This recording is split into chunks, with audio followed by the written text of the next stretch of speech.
할렐루야. 우리 사랑하는 성도 여러분, 한 주간 얼마나 고생이 많으셨습니까? 이번 주에는 지난주에 함께 들으셨던 우리 성도님께서 코로나 확진을 받아서 교회 성전에서 모여서 예배 드릴 수 없고 각 가정에서 온라인으로 영상으로 예배를 드리게 되었습니다.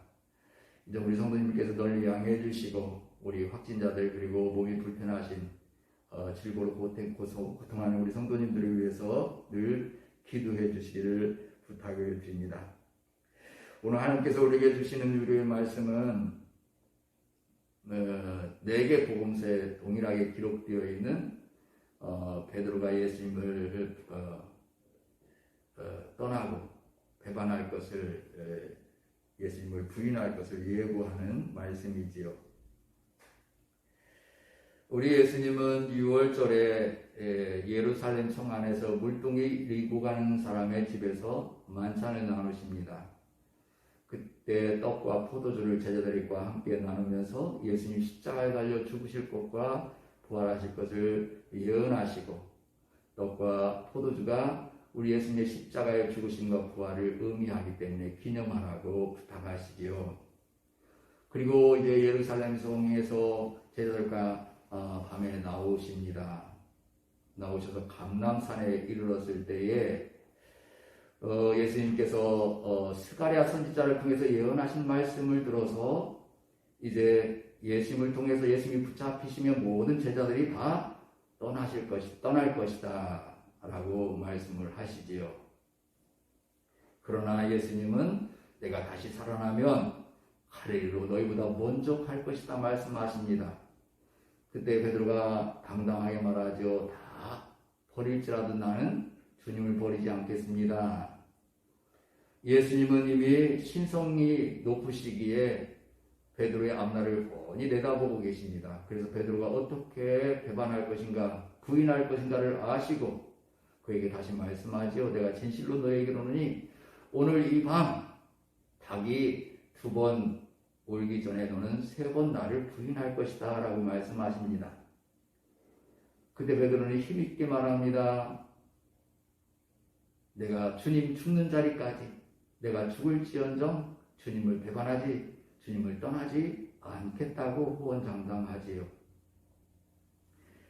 이 말씀이 오늘 우리에게 주시는 우리 주님의 말씀입니다. 이 말씀 가운데 우리 주님께서 내가 다시 살아나면 갈릴리로 다시 돌아가리라.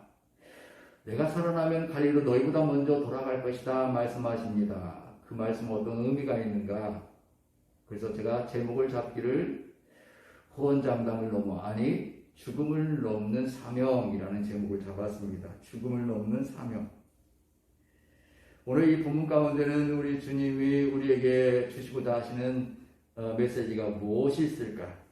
간단하게 3가지로 말씀드릴 때 성령께서 우리 크게 깨닫게 하시고 저와 여러분이 이 말씀을 통해서 이 난구를 잘 헤쳐나가시기를 예수님의 이름으로 축원합니다. 오늘 이 말씀 가운데는 생명의 두려움 앞에서도 당당할 수 있겠는가? 베드로가 여짜오니 다 버릴지라도 나는 그리하지 않겠나이다. 사랑하는 성도 여러분, 우리는 예수님의 십자가의 고난과 승부하신 주님의 사랑을 깊이 묵상하는 사순절 기간을 보내고 있습니다. 주님의 십자가의 고통을 묵상하면서 몇 번이고 다짐할 수 있는 것은 바로 어떤 자리도 어떤 상황에도 주님을 배반하지 않겠다. 특별히 사순절 기간에 우리는 다짐하는 것들이 많지요. 내 생명을 바쳐서라도 주님을 절대로 부인하지 않는다. 생명을 바쳐서라도 내가 믿음을 쳐버리지 않겠노라고 다짐하는 기간이 바로 사순절 기간입니다. 주님께서 우리에게 베푸신 사랑과 은혜를 생각할 때마다 이까지 내 생명이야 하는 마음, 생명 바쳐 충성하겠다고 다짐해 보는 그런 절기지요. 사랑하는 성도 여러분, 요사이 우크라이나와 러시아가 전쟁을 하고 있습니다. 그런데 세계가 깜짝 놀라고 있지요. 왜냐하면 국방력이 강한 러시아가 우크라이나를 며칠 만에 다 항복시킬 거라고 다 기대하고 있었습니다. 그런데 놀랍게도 우크라이나를 항복시키지 못하고 전쟁을 길게 끌고 가고 있습니다. 왜일까요? 그 이유 중에 하나가 우크라이나의 국민성을 높게 평가하고 있습니다. 일부는 전쟁을 피해 피난을 가는가 하면 반대로 많은 국민들이 전쟁을 두려워하지 않습니다. 생명을 두려워하지 않고 맞서고 있습니다. 러시아 군대들 탱크 앞에 당당하게 맞서서 이 땅은 우리 땅이다. 이 나라는 우리 나라이다. 너희들 물러가라. 당당하게 외칩니다. 남녀노소 여자 남자가 없어요. 그들의 당당함을 제가 뉴스로 볼 때 TV로 목격할 때 저 사람들 앞에서 과연 러시아 군인들이 당당할 수 있겠는가. 그들이 힘을 잃어가요. 집결력을 잃어가요. 가족과 국가를 지키겠다는 신념에서 오히려 외국에 살고 있었던 사람들이 내 가족을 지킨다고, 내 나라를 지키겠다고, 내 형제를 지키겠다고 지원군에 가입해서 속속들이 우크라이나로 들어가고 있는 상황이라는 것을 우리는 뉴스를 통해서 지켜보지 않습니까? 요사이 코로나 확진자가 많아지고 있습니다. 다른 사람 얘기가 아닙니다. 바로 제 얘기입니다. 한 나이 많은 권사님께서 전화가 왔어요. 목사님, 내가 교회에서 예배드린 것밖에 없는데 내가 목이 따갑고 지금 아프다고. 내 딸한테 전화를 했더니 오미크론 확진이라고. 그래서 내가 어떻게 할지 모르겠다고 말씀하시더라고요. 전화가 왔어요. 그래서 권사님, 보건소에서 전화하면 보건소 다 알아서 해줄 테니까 보건소에 연락해 보십시오. 제가 고민을 했습니다. 목사님, 제가 만약에 그분과 접촉을 해서 코로나가 확진이 되면 우리 많은 성도들에게 영향이 미치지 않을까라는 그 짧은 소견에 전화를 그렇게밖에 할 수 없었어요. 며칠이 지나서 안부 전화를 드렸더니 목사님, 우리 둘째 아들이 전화로 다 택시도 예약해놓고 병원도 다 예약해놨더라고요. 그래서 택시기사가 와가지고 저를 불러서 나를 데리고 병원에 가서 진단하고 다 처방받아서 약까지 다 타서 우리 집에 데려다 주더라고요. 그래서 지금 많이 좋아졌어요. 저는 뒤통수 한 대 맞았습니다. 그 말씀을 듣는 순간에 제가 이 본문을 떠올렸어요. 베드로가 죽는 자리까지 내가 함께 하겠다고 했는데도 불구하고 베드로는 예수님을 떠났지요. 생명을 바치겠노라고 했음에도 불구하고 베드로는 죽음 앞에서, 생명 앞에서 그는 예수님을 배반할 수밖에 없었던 상황. 그렇습니다. 제가 얼른 마음을 돌이키고 전복죽하고 그 다음에 팥빵을 사서 권사님에게 전화를 드렸어요. 권사님이 아니라고 나 건강하다고 괜찮다고 오시지 말라고. 그래서 제가 찾아갔어요. 그랬더니 대문 밖에 노래요. 대문 밖에. 왜냐하면 내가 목사님 보고 접촉하면 목사님 오른다고. 제가 거기서 또 한 대 맞았어요. 저렇게 연로하신 권사님이 나를 이렇게 생각해 주시는데 나는 권사님을 위해서 뭘 했는가? 그래서 그냥 돌아서기가 뭐해서 멀찍이 대문에서 서서 우리 권사님 나오시는 거 보고 가려고 기다리고 있었더니 권사님 문 열고 나오시더라고요. 그러더니 저를 보고 손주 이름을 대는 거예요. 누구냐? 아니요, 저 목사예요. 그랬더니 아이고 목사님 뭘 이런 걸 다 사갖고 오셨어요. 너무 감사하다고, 잘 먹겠다고. 코끝이 찡 하고 갑자기 권사님의 얼굴에 파도가 물결이 칩니다. 황급하게 몸을 뒤로 하고 돌아왔습니다. 전 세계가 깜짝 놀란 우리의 영화가 있지요. 오징어 게임. 그 영화에서 잘 나타나고 있는 것은 인간의 심리 중 극단적인 상황에서 살고자 하는 인간의 본능을 잘 나타내고 있습니다. 아무리 손을 베풀고 좋은 관계를 가졌을지라도 어느 한 사람이 죽어야 한다면 그 상황에서 나는 내 생명을 포기할 수 있는가? 정말 그 상황이 맞닥뜨린 자가 아니라면 여기 베드로처럼 앞으로 일어날 일에 대해 당당하게 말하지 않겠습니까? 심지어 베드로는 다른 사람은 다 버릴지라도 나는 그렇게 하지 않겠다고 장담했습니다.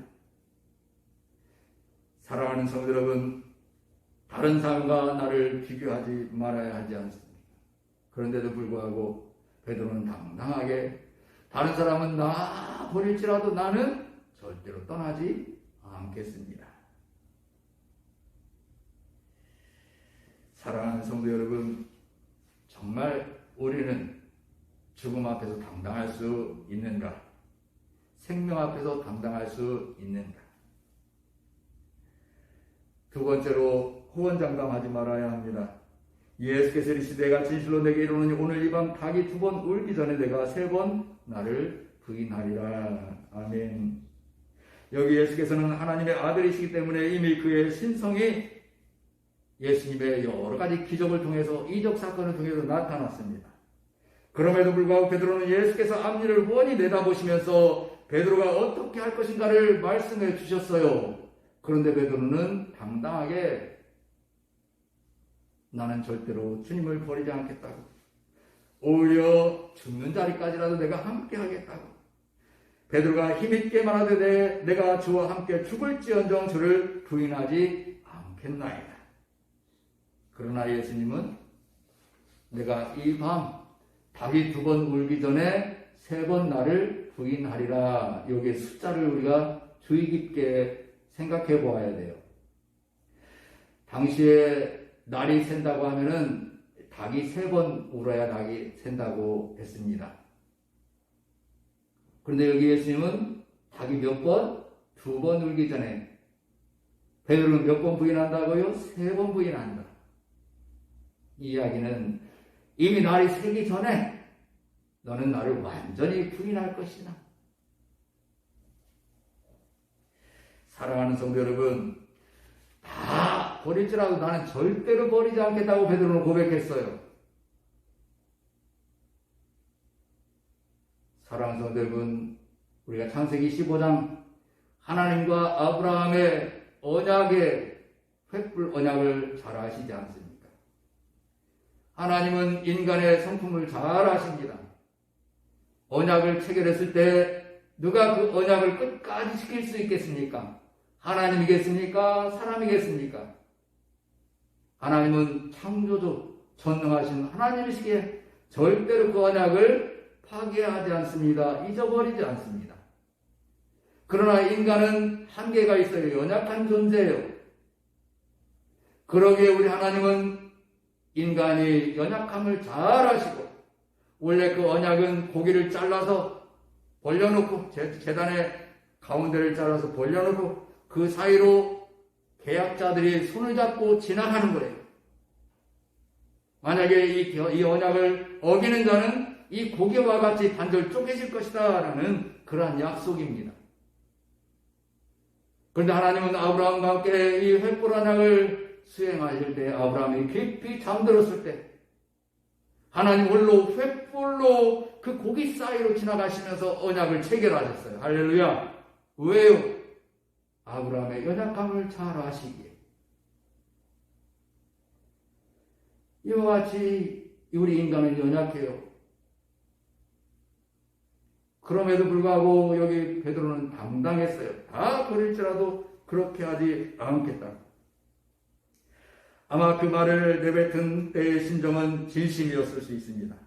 아니, 겟세마네 기도에서 기도하시고 나왔을 때 가룟 유다와 대제사장과 서기관들과 장로들이 보낸 무리들이 검과 몽치를 들고 예수님을 붙잡으러 왔을 때 가장 먼저 앞서 나가서 그 군병들의 한 사람의 귀를 쳐서, 칼로 쳐서 떨어뜨린 사람이 누구예요? 베드로예요. 그 사람의 이름은 말고지요. 말고의 그때기를 칼로 쳐서 떨어뜨린 사람이 베드로입니다. 그때까지만 해도 다 버릴지라도 나는 절대로 주님을 배반하지 않겠다는 신념이 있을 것입니다. 그러나 결국 예수님은 힘없이 그들에게 붙잡히셨어요. 끌려갔어요. 결국에는 대제사장과 장로들 앞에 공회로 섰습니다. 재판을 받습니다. 베드로는 그 자리에 멀찍이 대문에 서서 있을 때에 한 여인이 말하죠. 당신은 저 사람의 제자가 아닙니까? 베드로가 저주하며 맹세하되 나는 너희가 말하는 이 사람을 알지 못하노라 하니 닭이 곧 두 번째 울더라. 이에 베드로가 예수께서 자기에게 하신 말씀 곧 닭이 두 번 울기 전에 내가 세 번 나를 부인하라 하심이 기억기억 그 일을 생각하고 울었더라. 아멘. 사랑하는 성도 여러분, 그렇습니다. 우리는 호언장담하지 말아야 합니다. 다 버릴지라도 나는 그렇게 하지 않겠다. 그렇다면 여기에서는 교만함이 나타나지 않을까요? 하나님께서는 우리 인간을 보실 때 그 어느 한 사람이라도 차별됨이 없습니다. 완전한 사람이 없습니다. 다 죄인이십니다. 죄인입니다. 그러기에 독생성자 예수 그리스도를 이 땅에 보내주셨습니다.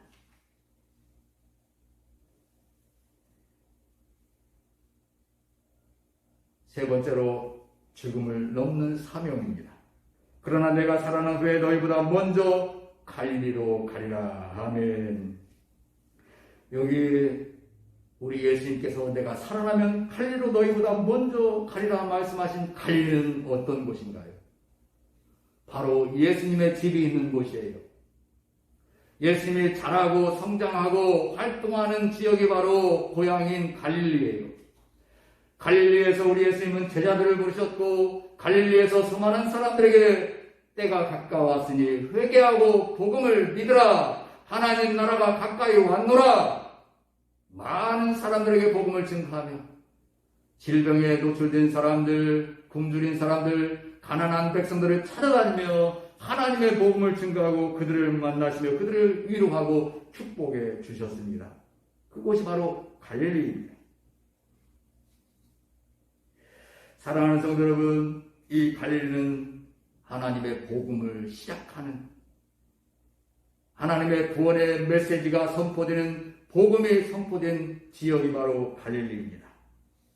여기에서 우리 예수님께서 내가 다시 살아난 후에는 너희보다 먼저 갈릴리로 갈 것이다 라고 말씀하신 그것은 바로 하나님의 메시아 하나님의 아들 예수 그리스도의 사명을 끝까지 감당하기 위해서는 다시 살아나면 내가 갈릴리로 가겠다는 말씀이지요.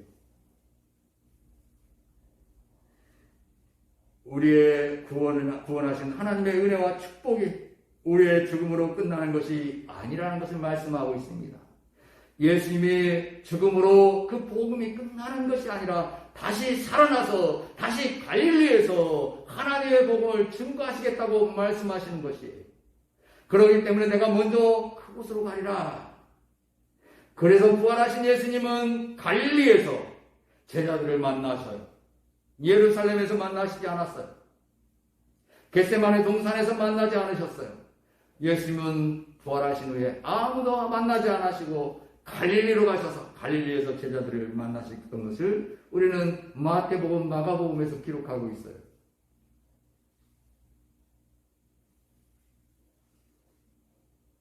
왜일까요? 바로 복음은 다시 시작되어야 된다는 것을 우리 주님은 말씀하시기 위해서 제자들을 통해서 다시 복음을 시작하시기 위해서 갈릴리로 가신 것이지요. 그리고 그곳에서 부활하신 예수님을 만났음에도 불구하고 베드로와 여러 제자들이 각각 자기 집으로 자기 고향으로 돌아가서 그물을 내리는 것을 알지 않습니까? 요한복음은 그들에게 예수님은 조반을 지어 놓으시고 기다리셨어요. 바닷가에서. 그리고 그들에게 다시 만나시고 특별히 베드로에게 3번씩이나 질문하죠. 네가 나를 사랑하느냐? 네가 나를 사랑하느냐? 내 양을 먹이라. 내 어린 양을 먹이라. 내 양을 치라.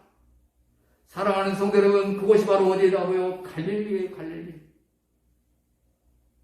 복음은 끝나지 않습니다. 우리가 죽는다고 해도 이 코로나로 어려운 상황이라 하더라도 복음은 중단되지 아니하고 다시 시작되어야 된다는 것을 우리 주님은 오늘 이 말씀을 통해서 우리에게 가르쳐 주십니다. 어떻게 해요? 죽음을 넘어서야 한다는 것. 죽음을 넘어서 사명을 잘 감당해야 함을 우리 주님은 말씀합니다. 내가 다시 살아난 후에는 갈릴리로 너희보다 먼저 가리라. 죽음이 주님의 복음을 막을 수 없어요. 코로나로 악한 상황이 우리 주님의 복음의 걸림돌이 될 수가 없습니다. 우리에게 주어진 열악한 상황이 주님의 복음을 지연시킬 수가 없습니다. 우리 주님은 다시 오늘 우리보다 먼저 갈릴리로 가셔서 우리를 기다리고 계시다고 오늘 우리 주님은 우리에게 말씀해 주십니다. 그러기에 사도 바울은 예루살렘에 돌아가는 길에 여러 가지 악재가 기다린다고 말했음에도 불구하고 사도행전 20장 24절에 이렇게 고백합니다. 나의 달려갈 길과 주 예수께 받은 사명 곧 하나님의 은혜의 복음을 증언하는 일을 마치려 하면 나의 생명조차 조금도 귀한 것으로 여기지 아니하노라. 할렐루야. 그렇습니다. 요즘 이 어려운 상황 가운데 서정대가 죽음에 처한다 하더라도 복음이 끝나는 것이 아니라 다시 시작되어야 한다는 것을 우리 주님은 말씀하십니다.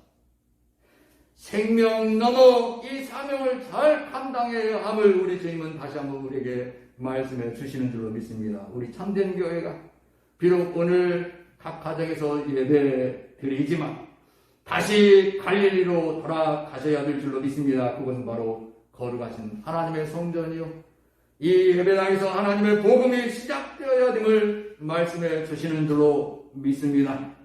갈릴리로 돌아가시라는 이 예수님의 말씀은 바로 우리의 생활 터전에서 우리가 좌절하거나 실망하거나 낙심하지 아니하고 다시 일어서서 복음을 시작하라고 우리에게 말씀해 주시는 죽음을 넘는 사명을 감당하라는 우리 주님의 메시지인 줄로 믿습니다.